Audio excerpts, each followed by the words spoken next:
नमस्ते, मैं हूं याज्ञवल्क्य और फ्रेम में मेरे साथ जो दिख रहे हैं वो इस समय छत्तीसगढ़ के कर्मचारियों के बीच सबसे चर्चित नाम है कमल वर्मा।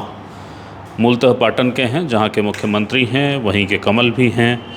कर्मचारियों के जो फेडरेशन एक बनी, कर्मचारी अधिकारी फेडरेशन, उसके प्रदेश संयोजक हैं। आलोचनाओं के शिकार में हैं इन दिनों। उन पे आरोप है कि उन्होंने कर्मचारियों को भरोसे पे नहीं लिया और अचानक समझौता कर दिया। आरोप ये भी हैं कि वो दबाव में आ गए थे। कमल जी, ज़्यादा लबो लुबाब नहीं, सीधी बात मुद्दे की। आप पे जो आरोप लग रहे हैं दबाव का, उसको क्या कहेंगे? छत्तीसगढ़ कर्मचारी अधिकारी फेडरेशन के साथ में 105 संगठन जुड़े हुए हैं। मैं आपको स्पष्ट कहना चाहूँगा कि मेरे जितने भी संगठन के प्रांताध्यक्ष जुड़े हुए हैं, सबको पता है मैं किस विचारधारा का और किस तरह काम करने वाला व्यक्ति हूँ। 2019 से जब से मैंने इस आयोजक का दायित्व लिया है, उस समय से मैंने पूरे प्रदेश में दिन रात मेहनत करके, कठिन परिश्रम करके, खून पसीना एक करके मैंने इस फेडरेशन को खड़ा किया है। सभी साथियों ने मुझे संयोजक बनाया है और मैं आपके चैनल के माध्यम से मैं दावे के साथ कह सकता हूँ कि इतना बड़ा आंदोलन मैंने यहाँ खड़ा किया। आज तक ऐसा आंदोलन 21 साल में नहीं हुआ। कई लोग तो बोलते हैं कि अन्य राज्यों में भी इस तरह का आंदोलन नहीं हुआ है। मैं अपने साथियों को विश्वास में लेकर काम करता हूँ। मैं बहुत साफ़ सुथरा काम करने वाला इंसान हूँ। बहुत ही मेरे दिल में कोई कभी छल कपट ऐसा कभी मेरे दिल में कभी नहीं आता। मेरे सभी साथी जानते हैं। इसलिए जब भी मैं कोई निर्णय लेता हूँ तो सामूहिक रूप से मैं अपनी बात को रखता हूँ। रखने के बाद ही मैं किसी अंजाम तक पहुँचता हूँ। जो भी आलोचना कर रहे हैं उनका फेडरेशन से कोई वास्ता नहीं है। हमारे फेडरेशन के लोग नहीं हैं। और हमारे फेडरेशन से जुड़े हुए मैं आपको मेरे व्हाट्सएप में मैं दिखा सकता हूँ। एक थोड़ा सा अफवाह किसी ने वेब न्यूज़ में डाल दिया था कि मैं इस्तीफ़ा देने वाला हूँ। उसके बाद से मेरे जिला संयोजक ने जिस ढंग से मुझे अनुरोध किए हैं व्हाट्सएप में, मेरे प्रांताध्यक्ष लोग जिस तरह से मुझे अनुरोध किए हैं, प्रदेश भर के कर्मचारियों अधिकारियों ने जिस तरह से दूरभाष से फ़ोन करके मैसेज करके मुझे संबल प्रदान किए हैं, मैं सोचता हूँ यह मैं अपने निष्ठा और ईमानदारी के कारण आज मुझे सम्मान दे रहे हैं, यह मुख्य कारण है। ठीक है, लेकिन 6% की जो बात थी जिसको लेकर आपने आंदोलन खड़ा कर दिया, सारे कर्मचारी आप लामबंद हो गए, वो 6% तो आपके हड़ताल होने के पहले ही सरकार ने कह दिया था ना कि इतना हम देंगे और इससे आगे ज़्यादा अभी देने की स्थिति नहीं है। तो मुकम्मल हासिल क्या रहा? बहुत समझने वाली बात है। लोग जो है दिग्भ्रमित हो रहे हैं। हमने जो है 2 सूत्री मांग को लेकर पूरे प्रदेश भर में आंदोलन खड़ा किया था। हम चाह रहे थे हमारे प्रदेश के कर्मचारियों को केंद्र के समान महंगाई भत्ता मिले और 7वें वेतनमान के अनुरूप गृह भाड़ा भत्ता मिले। ये दोनों मुद्दे जो है, पहले इसको बहुत अच्छे से समझना होगा। अभी जब हमने 3 चरण में आंदोलन किया, जब तीसरे चरण का आंदोलन हुआ उसके बाद 6% महंगाई भत्ता डिक्लेयर हुआ। फेडरेशन की उपलब्धि के बारे में आपको बताना चाहूँगा। सितंबर जो है में हमने आंदोलन किया, 4 सितंबर को 5% महंगाई भत्ता मिला। उसके बाद जो है हमने जो है मुख्यमंत्री जी का पुरानी पेंशन योजना के कारण हमने सम्मान समारोह रखा। उसके कारण जो है हमको जो है मुख्यमंत्री जी ने घोषणा किया कि हम महंगाई भत्ता शीघ्र देंगे और 5% महंगाई भत्ता हुआ। ये सब प्रमाणित चीज़ है ये फेडरेशन का जो मैंने किया है।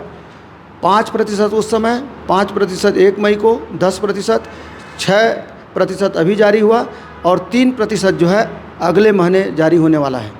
इसका मतलब 1 साल के अंदर में 19% महंगाई भत्ता दिलाने वाला है, तो वो है छत्तीसगढ़ कर्मचारी अधिकारी फेडरेशन।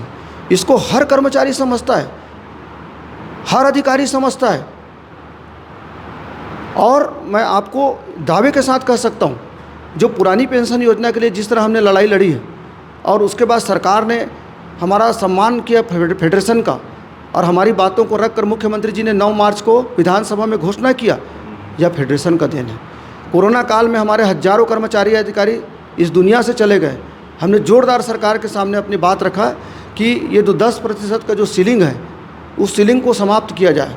माननीय मुख्यमंत्री जी ने हमसे संवाद किया। संवाद करने के बाद वो सीलिंग हटाया गया और आज हमारे हजारों जो कर्मचारी अधिकारी जो इस दुनिया में नहीं रहे, उनके बच्चे जो है आज 3य श्रेणी पद पर जिनको अनुकंपा नियुक्ति सरकार ने दी है, यह सब उपलब्धि जो है छत्तीसगढ़ कर्मचारी अधिकारी फेडरेशन का है।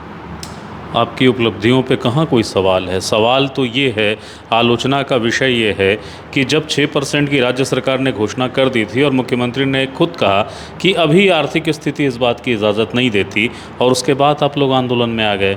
आप लोगों ने कहा नहीं, इसको बढ़ाना ही पड़ेगा, वो बढ़ा तो नहीं।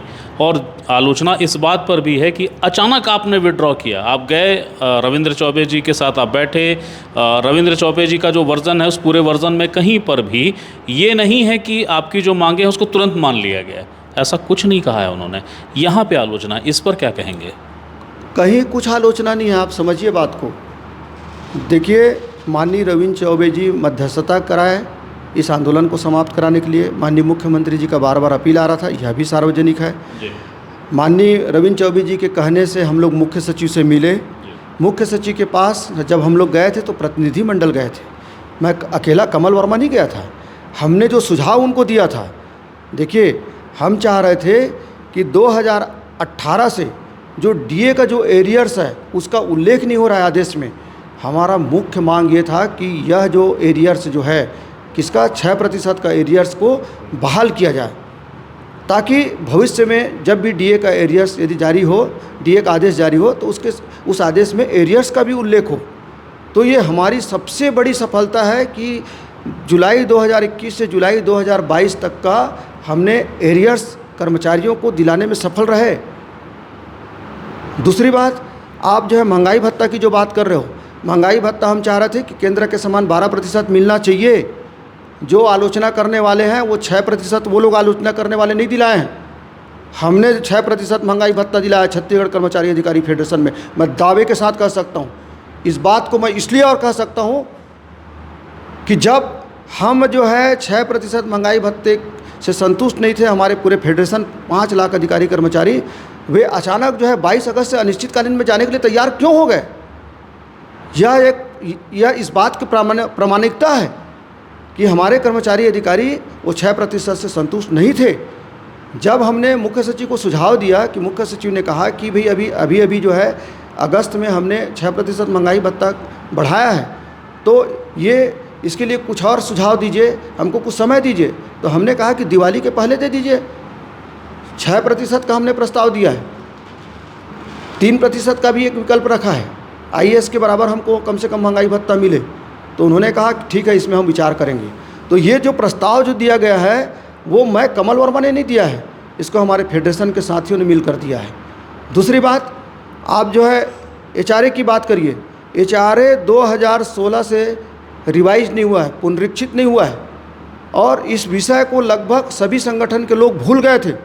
उस मुद्दे को मैंने बहुत ज़ोरदार तरीके से फेडरेशन के माध्यम से उठाया, और एचआरए का जो मुद्दा है उसमें यह हुआ कि सरकार ने कहा हम इस मुद्दे को बिल्कुल आपके साथ में हैं, और इसके लिए हम ऐसा करते हैं कि फ़िलहाल इसमें कितना आर्थिक बोझ आएगा इसका हम परीक्षण करा लेते हैं, उसके लिए कमेटी बना देते हैं। तो हमने कहा बिल्कुल हम तैयार हैं, कमेटी बनेगी, रिपोर्ट आएगा, वो मुद्दा जो आगे बढ़ेगा, आगे चलकर जो हमको उसमें सफलता मिलेगी। हमने एक रास्ता खोला। तो ये 3% महंगाई भत्ता दिवाली के पहले, मतलब दिवाली मतलब कब है? अगले महीने है, अगले महीने 3% मिलने वाला है। तो हमको सफलता कैसे नहीं मिली? हमको सफलता जो है 4 तरह से सफलता हमको मिली है, आपके चैनल के माध्यम से बताना चाहूँगा। नंबर 1, हमने जो है डीए का एरियर्स जो 2018 से बंद था उसको बहाल कराने में सफल हुए। हम जो है महंगाई भत्ता जो 6% मिला था अभी, उसको 3% अगले माह फिर से सरकार से स्वीकृत कराने में हम सफल हुए। माननीय मुख्यमंत्री जी काफ़ी संवेदनशील है, उन्होंने समझा हमारी समस्याओं को, इस महंगाई के बारे में उन्होंने समझा। और तीसरी बात जो है एचआरए जो 2016 से किसी संगठन का ध्यान नहीं था, उस मुद्दे को हमने पुनर्जीवित किया है। और चौथी प्रमुख बात मैं आपको बताना चाहूँगा कि हमने जो है 4 चरण में आंदोलन किया था। तीसरे चरण में 25 जुलाई से 29 जुलाई तक का जो अवकाश है, उसके बाद 22 अगस्त से कुल अभी तक का मतलब 12 दिन का अवकाश है, सरकार ने एडवांस में स्वीकृत कर दिया। तो इससे जो है पूरे प्रदेश भर के कर्मचारियों अधिकारियों में इतना उल्लास है जिसकी कोई सीमा नहीं है कि पहली बार जब हुआ है जब आंदोलन चल ही रहा है और उसका अवकाश भी शासन के द्वारा स्वीकृत कर दिया गया है। ये जो आप बात बता रहे हैं कि दीपावली में 3% मिलेगा, ये वादा है ना? अभी सिर्फ एक वादा नहीं है भाई साहब, जब हम कमल वर्मा जब फेडरेशन जब बात करता है और माननीय मुख्यमंत्री जी का जो वरिष्ठ मंत्री है आदरणीय रविंद्र चौबे जी, इस सरकार के प्रवक्ता है, जब उनसे हम पूरे विस्तृत कई दिनों तक हमने चर्चा की, वार्ता किया, उसके बाद में एक लाइव जो है प्रसारण हुआ उनके बंगले से, हम और माननीय मंत्री जी दोनों संयुक्त रूप से हमने मीडिया में हमने कहा है। मैं रोक रहा हूँ, मैं उसी लाइव प्रसारण की बात कर रहा हूँ। आपकी बात आपने जो कही उस पर एक प्रतिप्रश्न हुआ कि क्या वादे पूरे हो गए, क्या बातें मान ली गई। आपने कहा हाँ सहमति हो गई, मंत्री जी अपनी बात कहेंगे। मंत्री जी ने अपना पूरा जो आख्यान व्याख्यान दिया उसमें कहीं पर भी ये जो बातें हैं जो आप कह रहे हैं उनका जिक्र नहीं था, और यहीं पर आप आरोपों के केंद्र में आ गए हैं। यही तो प्रश्न है ना, इसीलिए मैं पूछ रहा हूँ ये जो वादा है अभी ये वादा पूरा होने में वक्त है ना? नहीं, ये वादा पूरा होगा ही होगा, सवाल ही नहीं उठता। मंत्री जी ने कब ऐसा कहा? मंत्री जी ने कभी नहीं कहा। आज न्यूज़पेपर में देख लीजिए, आज दैनिक भास्कर में छपा हुआ है, फ्रंट पेज में उनका स्टेटमेंट है कि जो भी सुझाव जो है मुख्य सचिव को दिया गया है उसको यथावत हम इम्प्लीमेंट करेंगे। ये माननीय रविंद्र चौबे जी का ही स्टेटमेंट है। मंत्री जी ने जो कहा था, मैं फिर से आपको टोक रहा हूँ, उन्होंने ये कहा है कि सहमति है, लेकिन कर्मचारियों के हित में जो निर्णय है उस पर सरकार विचार करेगी और जो उचित होगा उसको हम करेंगे। ये उनके शब्द हैं। अरे इसी पर प्रश्न है ना। आप निश्चिंत रहिए, आप आदेश जारी होंगे, आप इंतज़ार करिए। आपको जो है दोबारा जो बोल रहे हैं, जो हो सकता है कुछ लोग बोले होंगे जाइए कमल वर्मा से पूछिए करके, तो दोबारा जो है जब आदेश जारी हो जाएगा तो इसी माध्यम से आप उनको भी सूचना दे दीजिएगा। आपने एक आखिरी सवाल, आपने कहा है ये हड़ताल अभी स्थगित है और मांग यदि पूरी नहीं होती है तो हम फिर हड़ताल करेंगे। Yes, definitely. हमने तो माननीय मंत्री जी के साथ संयुक्त रूप से बैठकर हमने कहा है, और इसीलिए हमारे साथी हमारे पर विश्वास करते हैं कि हमने स्थगित किया है। और मंत्री जी के सामने इस बात को आप क्यों नहीं बोलते? इस बात को भी बताना चाहिए। नहीं भाई साहब, इस बात को भी उन लोगों को बताइए कि कमल वर्मा ने तो ऐसा बोला है भैया स्थगित किया जाता है, और यदि सरकार आदेश जारी नहीं करती तो फिर आंदोलन करने के लिए हम बाध्य होंगे। और स्वाभाविक है, निश्चित रूप से यदि सरकार इस दिशा में कोई पहल नहीं करती तो फिर से आंदोलन करना पड़ेगा। वो तो सभी जो हमारे साथ में जुड़े हुए 105 संगठन के साथी है। मैं कमल वर्मा अकेला नहीं चलाता हूँ फेडरेशन को, मेरे सभी 105 संगठन के जो प्रांताध्यक्ष है वो जो निर्णय लेते हैं उसके अनुसार मैं फेडरेशन को चलाता हूँ। और दूसरी बात आपको स्पष्ट बता दूँ, मुझे कोई पद का मोह नहीं है, मैं क्लास 1 अधिकारी हूँ। मेरा पारिवारिक अपने अलग छवि है पूरे समाज में, सब लोग जानते हैं मैं किस विचारधारा का आदमी हूँ। बहुत स्पष्टवादिता के नाम से मुझे जाना जाता है, और जिस दिन मुझे लगेगा मैं कभी कर्मचारियों अधिकारियों के साथ छल नहीं करूँगा। आपके चैनल के माध्यम से बता दूँ, मैंने जिस दिन संयोजक का पद मैंने ग्रहण किया उस दिन मैंने कहा है कि मैं इस जो हमारा फेडरेशन का जो लेटर पैड है, मैं कभी ट्रांसफ़र पोस्टिंग के संबंध में कोई पत्राचार नहीं करूँगा। जिस दिन किसी भी कर्मचारी को यदि मिल जाए कमल वर्मा का साइन किया हुआ ट्रांसफ़र पोस्टिंग वाला लेटर, उस दिन मैं इस्तीफ़ा दे दूँगा। मैं बहुत स्पष्ट काम करने वाला हूँ, और जिस दिन मुझे लगेगा कि मैं जिम्मेदारी नहीं निभा पा रहा हूँ उस दिन मैं सभी साथियों के से अनुरोध कर लूँगा और किसी और को जिम्मेदारी दे देंगे। फेडरेशन मेरा कोई बपौती नहीं है कि मैं ही चलाऊँगा फेडरेशन को। पास्ट भी देखिए, बड़े बड़े अधिकारी लोग जो है लीड करते आ रहे हैं, राजपत्रित अधिकारी इसको लीड करते आ रहे हैं। पहले वाजपेयी साहब ने लीड किया, ENC थे वो। उसके बाद सुभाष मिश्रा जी जो है वो भी सुपर क्लास 1 अधिकारी थे, मैं भी अधिकारी हूँ क्लास 1। हम लोग लीड कर रहे हैं। अब यदि फेडरेशन को लगेगा नहीं यार मैं ठीक से लीड नहीं कर पा रहा हूँ, ठीक से काम नहीं कर पा रहा हूँ, फेडरेशन स्वतंत्र है, और फेडरेशन का जो निर्णय होगा वो हम सबको मान्य होगा। बहुत बहुत शुक्रिया। ये थे कमल वर्मा जो बता रहे थे कि जो वादा है वादा पूरा होगा। दीपावली उसकी एक डेडलाइन है जब 3% एरियस जो है वो और मिलेगा। बहुत सारे सवाल हैं, उन सवालों के जवाब के लिए शायद वक्त का इंतज़ार करना होगा। बहरहाल फ़िलहाल ये अंतिम लाइन थी कि फेडरेशन मेरी बपौती नहीं है, यदि ज़रूरत पड़ जाए, आवश्यकता पड़ जाए तो कोई और भी नेतृत्व कर लेगा। मगर फ़िलहाल दीपावली तक की डेडलाइन है, इंतज़ार उसका भी करना चाहिए। याज्ञवल्क्य, द सूत्र, रायपुर। द सूत्र की खबरों को देखने के लिए प्ले स्टोर और एप्पल स्टोर से डाउनलोड करें हमारा ऐप द सूत्र। आप हमारी खबरें thesutra.com पर भी देख सकते हैं। Social media platforms Twitter, Facebook और इंस्टाग्राम पर भी हमें फॉलो कर सकते हैं। साथ ही यूट्यूब पर भी हमें सब्सक्राइब करें। यदि आपकी नहीं हो रही कोई सुनवाई और आपके पास है कोई खबर तो हमारे व्हाट्सएप नंबर 700000244141 पर भेजिए और बनिए हमारे सूत्र।